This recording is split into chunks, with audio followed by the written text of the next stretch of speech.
Hello guys, welcome back to my channel. तो आज हम पढ़ेंगे नागरिकता क्या है, नागरिकता के प्रकार कितने होते हैं, उसका ऐतिहासिक परिप्रेक्ष्य देखेंगे। राष्ट्र और नागरिक क्या है और समाज से रिलेटेड कैसे है नागरिकता। तो ज़्यादा बातें ना करते हुए हम वीडियो की तरफ चलते हैं। चैनल को सब्सक्राइब जरूर कर लेना और वीडियोस अगर आपने मास्टर्स ऑफ सोशियोलॉजी की देखनी है तो आपको इसमें मिल जाएगी। चलिए देखते हैं। नागरिकता परिचय देख लेते हैं कि एक राष्ट्र या राज्य में रहने वाले सभी व्यक्ति नागरिक नहीं हो सकते, क्योंकि राज्य में नागरिक और विदेशी दोनों हो सकते हैं। नागरिक उस राज्य का निवासी होने के साथ भी वहाँ की प्रक्रियाओं में भाग ले सकता है। एक नागरिक को विदेशी की अपेक्षा राजनीतिक अधिकार अवश्य ही प्राप्त होता है। यदि किसी के पास राजनीतिक अधिकार नहीं है तो वह नागरिक नहीं है। तो क्या कह रहे हैं कि एक राष्ट्र या राज्य में रहने वाले सभी व्यक्ति नागरिक नहीं हो सकते। हो सकता है कि कोई बाहर से आकर हमारे राज्य में रह रहा हो तो वो नागरिक नहीं है। नागरिक वो होता है जो उस राज्य का निवासी होता है और वहाँ की प्रक्रियाओं में भाग लेता है, जैसे वोट देता है, जिसके पास राजनीतिक अधिकार होते हैं, वो नागरिक कहलाता है। वास्तव में लोकतंत्र का अर्थ है कि प्रत्येक व्यक्ति के पास राजनीतिक अधिकार अर्थात मत देने का अधिकार होता है तथा अपने समाज के समक्ष उठी समस्याओं के प्रति निर्णय लेने में भागीदार होता है, तब उसे नागरिक कहा जाता है। तो वास्तव में अगर लोकतंत्र का अर्थ देखें कि प्रत्येक व्यक्ति के पास राजनीतिक अधिकार देते हैं, जैसे उसको क्या देते हैं कि वोट डालने का अधिकार प्राप्त होता है, तो तथा अपने समाज के समक्ष उठी समस्या के प्रति निर्णय लेने में वो भागीदार होता है, तो वो नागरिक कहा जाता है। क्योंकि वो अपनी जनता जो होती है अपने लीडर्स का चुनाव करती है, मत देती है, उनको खड़ा करती है, तो वो ही नागरिक कहलाते हैं देश के। वास्तव में नागरिक शब्द 1789 में फ्रांसीसी क्रांति के बाद ही काफ़ी लोकप्रिय हुआ और बाद में जहाँ भी लोकतंत्र का गठन हुआ इस शब्द का प्रयोग किया गया। तो नागरिक शब्द का प्रयोग कब किया गया? 1789 में जो फ्रांसीसी क्रांति हुई थी उसके बाद किया गया। तो ऐतिहासिक परिप्रेक्ष्य इसका देख लेते हैं। पहला, राष्ट्र राज्य में चर्च का स्थान। दूसरा, मजदूरों के सार्वभौमिक मताधिकार के द्वारा पूरे राजनीतिक और आर्थिक अधिकारों के साथ। पहला क्या था? राष्ट्र राज्य में चर्च का स्थान दिया गया था। ठीक है, राष्ट्र को राज्य में चर्च का स्थान दिया गया था। दूसरा, मजदूरों के साथ जो सार्वभौमिक मताधिकार है उनके द्वारा राजनीतिक आर्थिक अधिकारों को दिए जाने शुरू किए थे। तीसरा, राष्ट्रीय आय का लोगों में न्याय संगत किया गया कि राष्ट्रीय आय होगी। 19वीं सदी में अमेरिका और ब्रिटेन ने मजदूरों को सार्वभौमिक मताधिकार दिया गया। 19वीं सदी में अमेरिका ने ब्रिटेन ने मजदूरों को सार्वभौमिक मताधिकार दिया। स्वीडन जैसे देश में जहां प्रारंभ में नागरिकों के लिए आनाकानी की गई, जिसके परिणामस्वरूप क्रांतिकारी समाजवाद का उदय किया।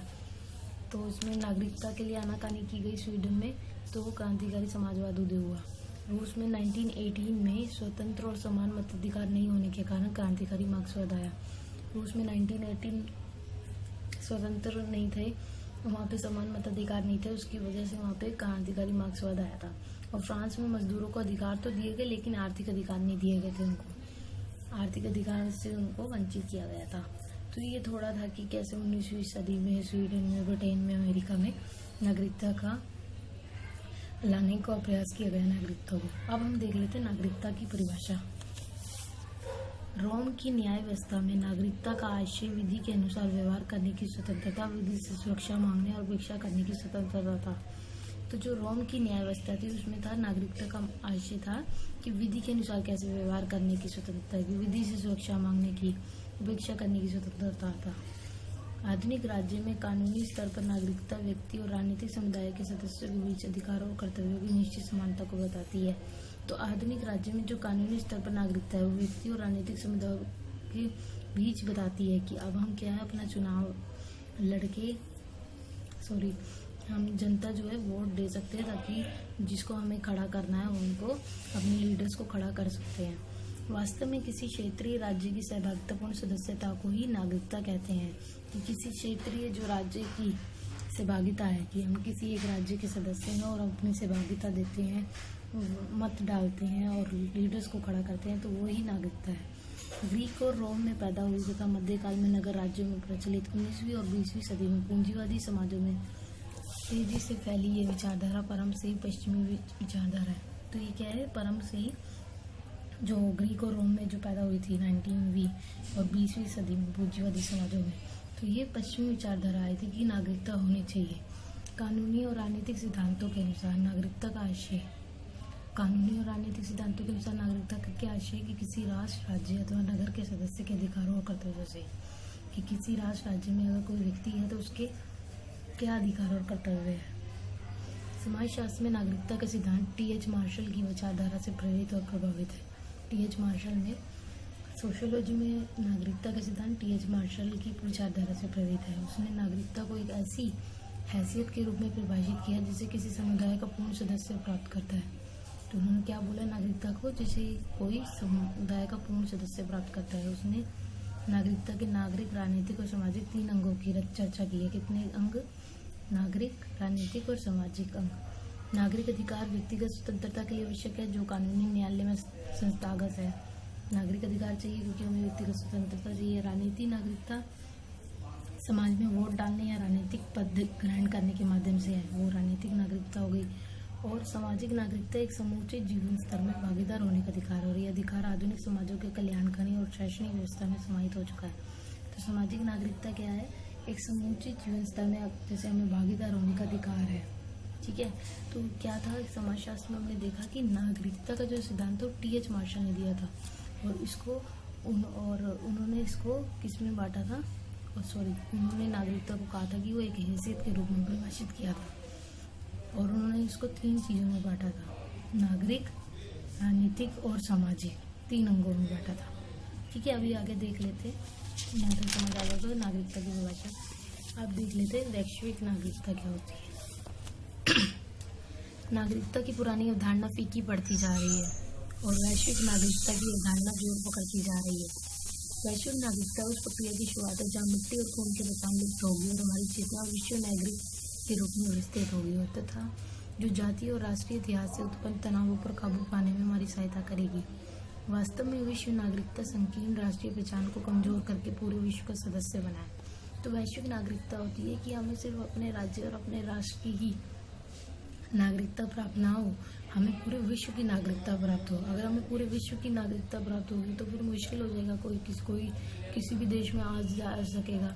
इसीलिए वैश्विक नागरिकता पर जोर दिया जा रहा है, लेकिन अभी ये हुआ नहीं है कि सबको वैश्विक नागरिकता मिल जाए। इसमें ये नहीं है कि जहाँ आप पैदा हुए, जिस मिट्टी और खून से आपकी पहचान है, जिस मिट्टी से आपकी पहचान है, सिर्फ वहीं के आप नागरिक हो, नहीं, पूरे विश्व के आप नागरिक हो। तो ये वैश्विक नागरिकता पर अभी विचार किया जा रहा है, अभी कोई रिजल्ट नहीं आया इसमें।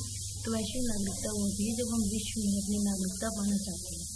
दोहरी नागरिकता, सैद्धांतिक रूप से दोहरी नागरिकता का 2 राज्यों की नागरिकता से व्यक्ति का लैस होना है।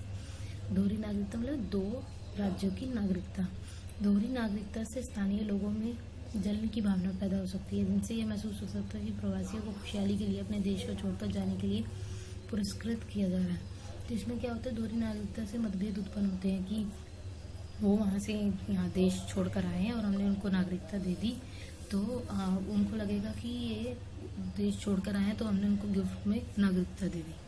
यदि ध्यान से देखा जाए तो ये दोहरी नागरिकता केवल भौतिक आर्थिक लाभ और सुविधा के लिए है, सिर्फ भौतिक और आर्थिक लाभ सुविधा के लिए। अगर उदाहरण देखें हम, प्रवासी भारतीयों को यात्रा, शिक्षा, काम और भारत में कहीं भी संपत्ति खरीदने का अधिकार और योग्यता प्राप्त होती है। प्रवासी जो भारतीय होते हैं, जो बाहर भारतीय रह रहे हैं, उनको यहाँ पे यात्रा, शिक्षा और काम की वजह से कोई भी यहाँ पे प्रॉपर्टी खरीदने का अधिकार प्राप्त है। तो आजकल आपने देखा ये दोहरी नागरिकता है, लोग काम करने बाहर चले जाते हैं, बाहर की कंट्रीज में। ठीक है, तो ये दोहरी नागरिकता मतलब जब 2 राज्यों की नागरिकता प्राप्त होती है। और वैश्विक नागरिकता जब हमें पूरे विश्व की नागरिकता चाहते हैं। राज्यों का नागरिक देख लेते हैं।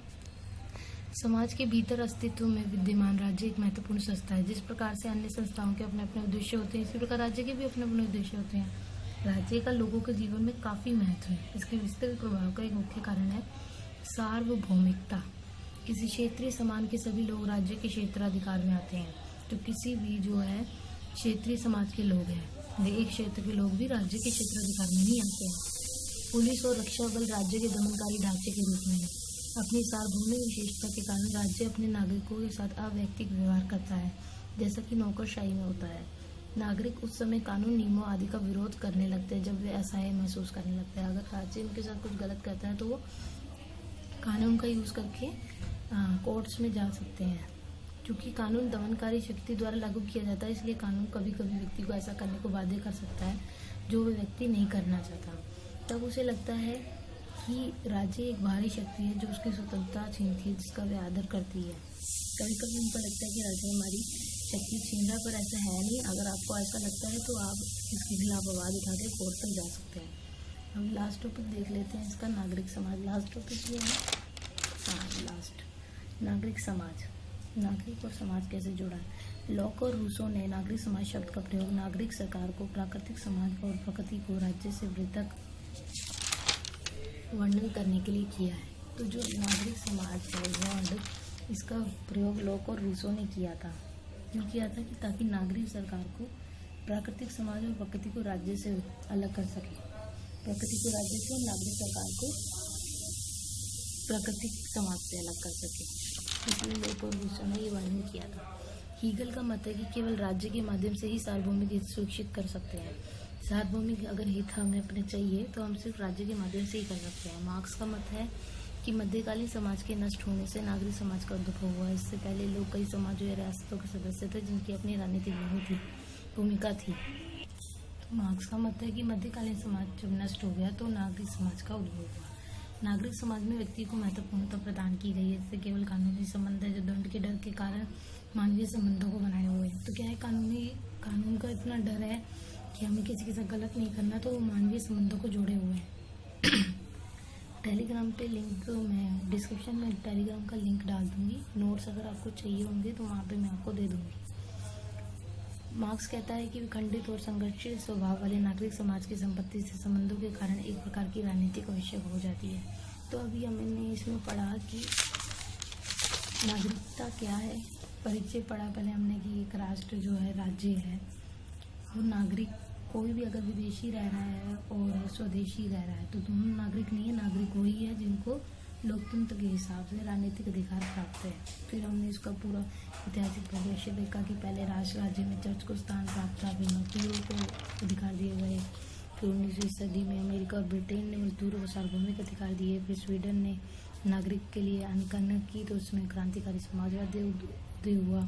फिर रूस में 1918 में जब स्वतंत्र और समान मताधिकार नहीं मिले तो क्रांतिकारी मार्क्सवाद आया। फिर फ्रांस में मजदूरों को अधिकार तो दिए गए लेकिन आर्थिक अधिकार से उनको वंचित रखा गया। नागरिकता की परिभाषा देखी रोम के अनुसार और समाजशास्त्र में टी.एच. मार्शल के अनुसार, और उन्हें 3 में बांटा, नागरिक, राजनीतिक और सामाजिक। पूरी वीडियो में हमने देखा। वैश्विक नागरिकता देखी, दोहरी नागरिकता, राज्य और नागरिक और नागरिक समाज, ये सब। वैश्विक नागरिकता मतलब विश्व की नागरिकता और दोहरी नागरिकता मतलब एक से अधिक राज्यों की नागरिकता। ठीक है, तो ये ऑल्सो आपको वीडियो समझ आ गई होगी, सारे टॉपिक क्लियर हो गए होंगे। अगर आपको कोई और टॉपिक पढ़ना है तो कमेंट बॉक्स में लिख देना। Okay, bye.